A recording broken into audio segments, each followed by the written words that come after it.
Do you want to get started freelance writing online but don't have any experience?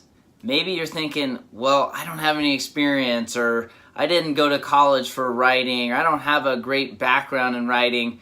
You might be thinking, can I even get started? Well, the answer is absolutely yes.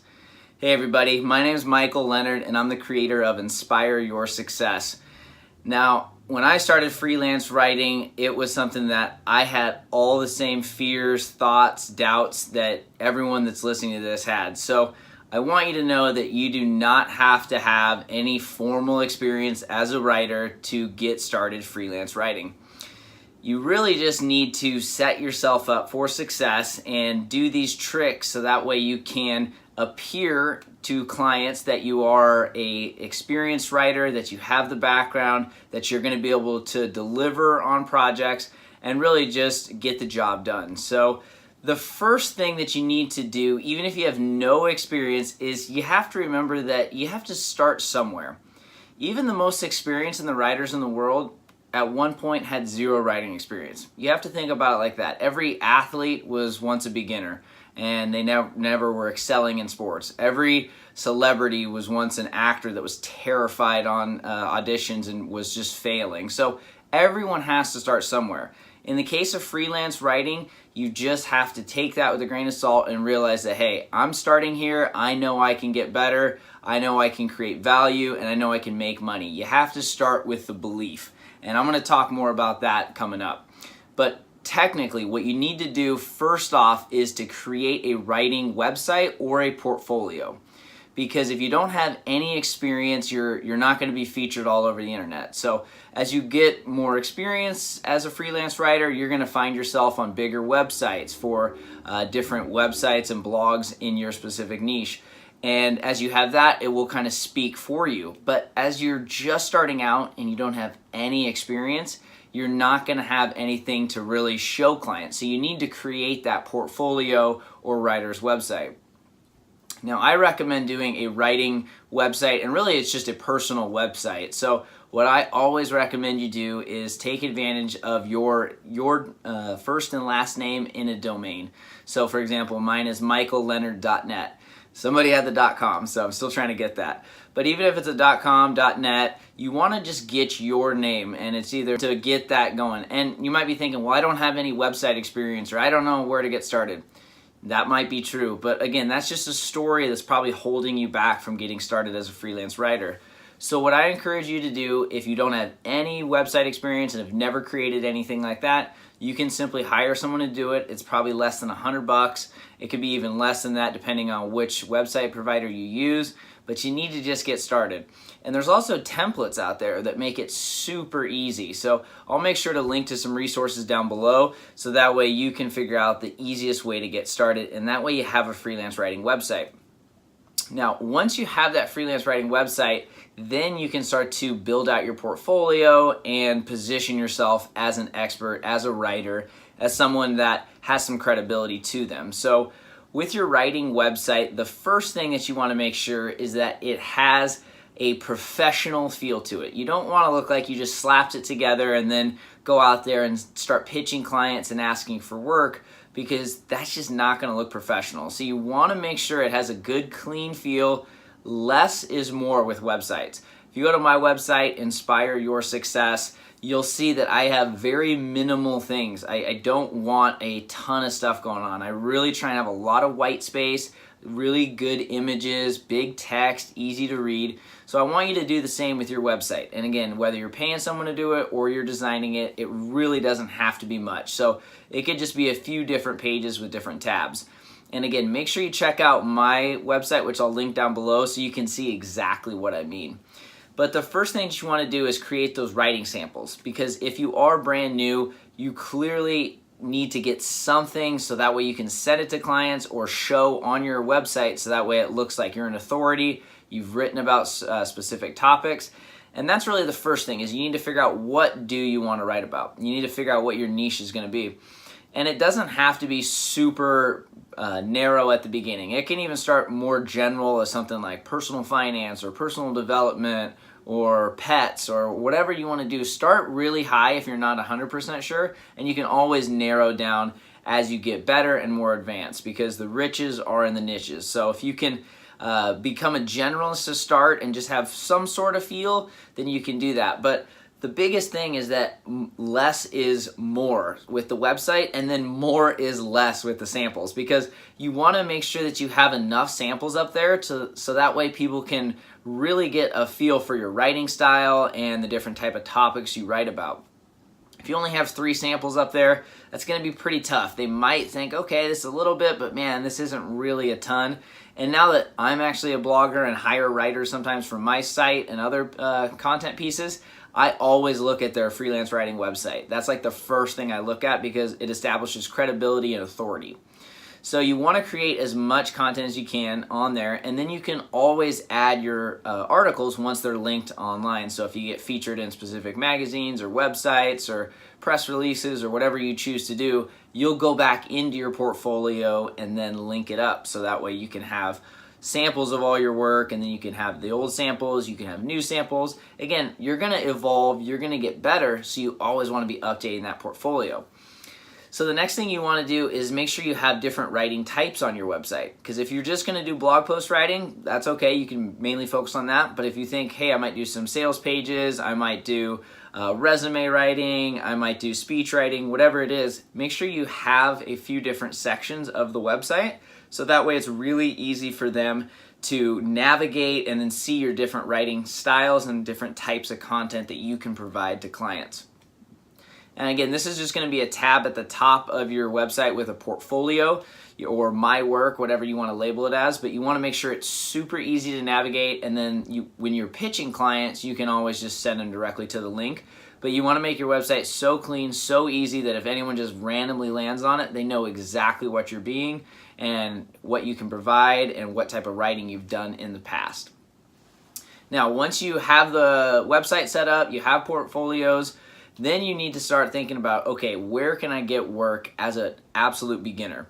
Now, a lot of people have different feelings on content mills or Upwork and different things, but I personally had a great experience with Upwork. I'm not saying you should use this for a long-term gig, but if you're just getting started and you have absolutely no experience, you're gonna quit if things don't really work out. Because I know so many people that tried freelance writing or tried podcasting or tried all these other side hustles, and then they quit because they didn't get any confidence, they didn't get any wins.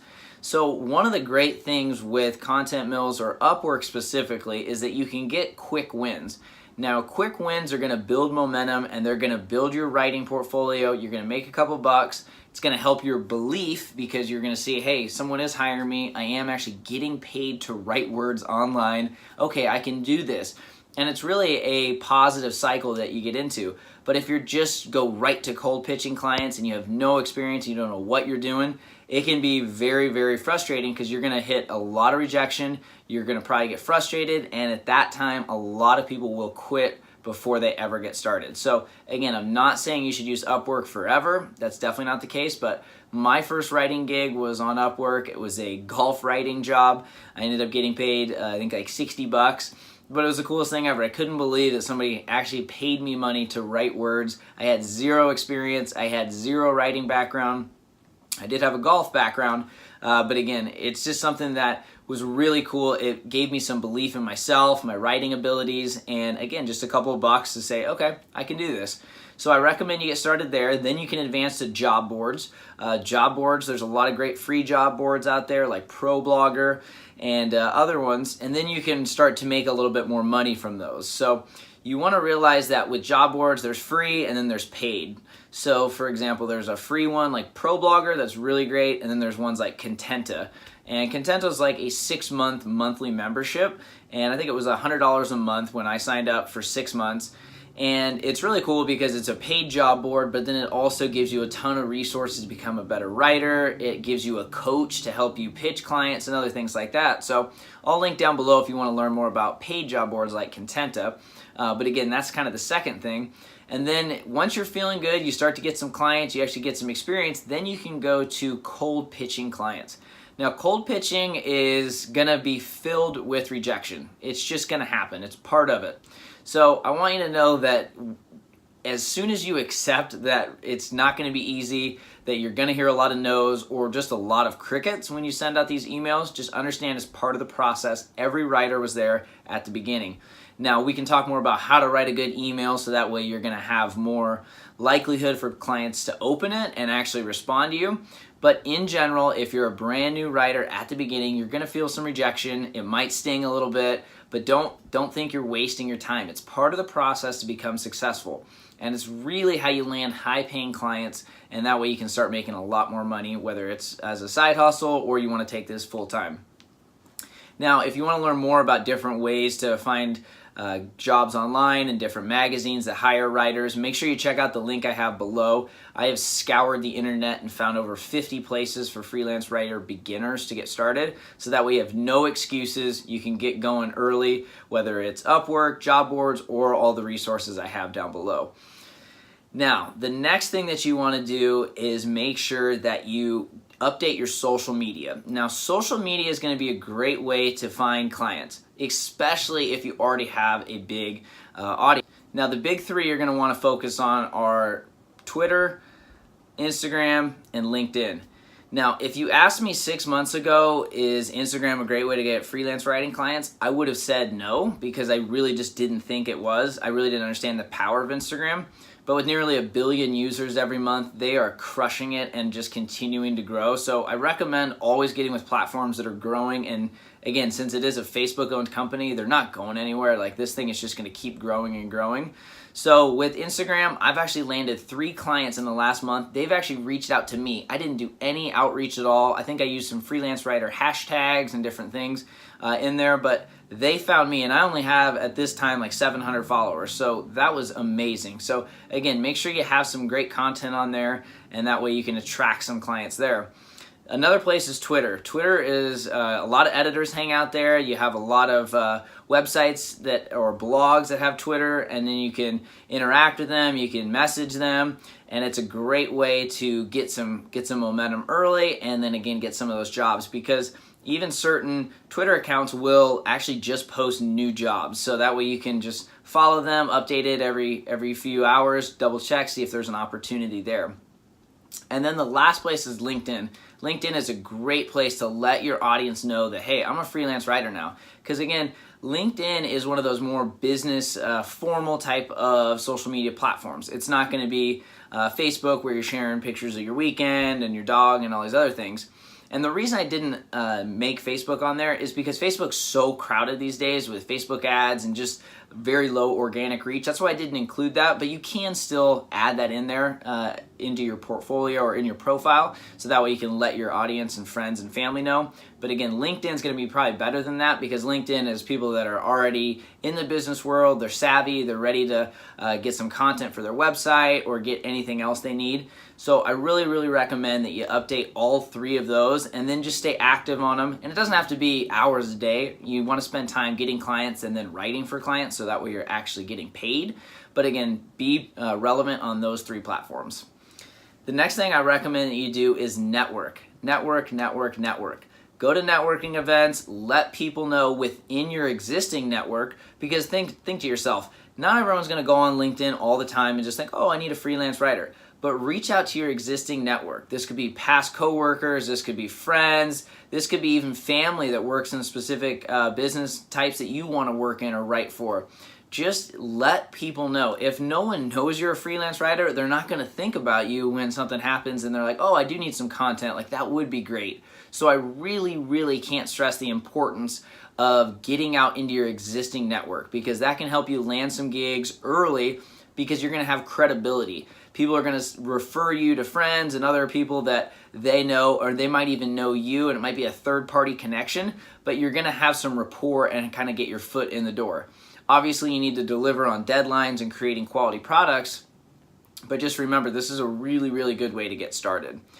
Now, as far as the technical stuff, that's the main things I recommend doing. Getting the writing website, getting your portfolio and writing samples, and then promoting it on social media, getting to job boards, getting some momentum with Content Mills or Upwork, networking, letting your existing network know, going to new networks. But then I also recommend doing things with yourself internally to become successful as a writer, even if you have no experience.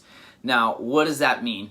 Well, the first thing I can't stress enough is belief. I'm wearing this shirt because it's so important. If you don't believe you're going to be successful at anything, you're not. Your beliefs are so ingrained into your subconscious and your identity that if you don't believe you can do it, you're probably not gonna. So you need to believe that you can. Why not you? That's a great mentality I like to have anytime I'm getting into an uncomfortable situation or what my brain thinks is scary. And anything you're diving into something new and being vulnerable and people could judge you and you might not make it, or you might get some criticism or embarrassment, your brain shuts down. It doesn't want to be involved in it because it deems that as a threat.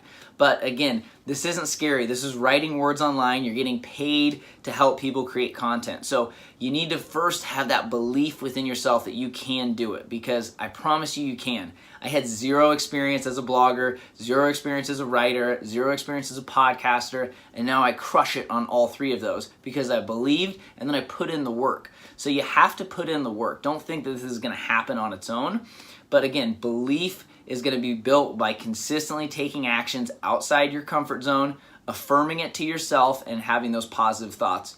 And then the last thing I recommend is actually having quality goals, because goals are going to hold you accountable. Because here's what happens at the beginning. You don't have any clients, and in my case, I had already quit my job. So I left a 6-figure job and I just said, I'm going to figure this out. And again, I had no money coming in. I had saved up a lot, but at basically the beginning, I was just losing money from my savings account. So I had to make it work. So that's the thing, is that I started to realize, okay, it's really important to set goals, because you're not going to hear from everyone. There's going to be a lot of rejection. You have to be accountable, because freelance writing is not like working at a job where someone's going to tell you, you need to do this from 8 to 9, you need to do this from 10 to noon, then you take lunch, then you do this in the afternoon. Like, that's just not how it works. It's up to you to be successful. And so you need to have self-integrity, and you need to actually follow through on the goals that you set. Now, what kind of goals can you set as a freelance writer? Well, you can only control what you can control. You can't control if they're going to respond, or they're going to respond that day, or if people are going to go to your freelance writing website instantly. So you need to control what you can. And things like that can include writing a certain number of portfolio pieces, sending a certain number of emails, tweeting a certain number of editors, following or going onto group boards and applying for X jobs. Like, whatever it is, you want to have tangible goals, write them out, and then have them right next to your computer or laptop, and try and do them all at once. Like, just do as much as you can, stay in the zone. Don't get up and then leave and then come back and then go do some chores or run an errand. Like, try and stay committed, work until you finish all your goals, and then that way you can kind of batch all your freelance writing activities together. So hopefully that makes a little more sense and you understand exactly what you can do to get started as a freelance writer, even if you have no experience. And again, I just want you to remember that you can do it. There's no reason you can't. There's thousands and hundreds of thousands of writers out there. Everyone started somewhere. So hopefully this helps. And if you want to learn more, make sure you take a look at the links below. I have a free ebook on how to get started as a writer, and then a couple of my favorite articles I've written to help you make money online. So you can take a look at the job boards I was talking about and some of the other helpful resources to get started. If you like this kind of content, make sure you like the video, and then if you want more of it, make sure you subscribe so that way you don't miss any other video. I'm going to talk a lot more about entrepreneurship, personal development, and a ton about building online businesses so that way you can quit a job that you hate and create the life that you deserve. So thanks so much for being here.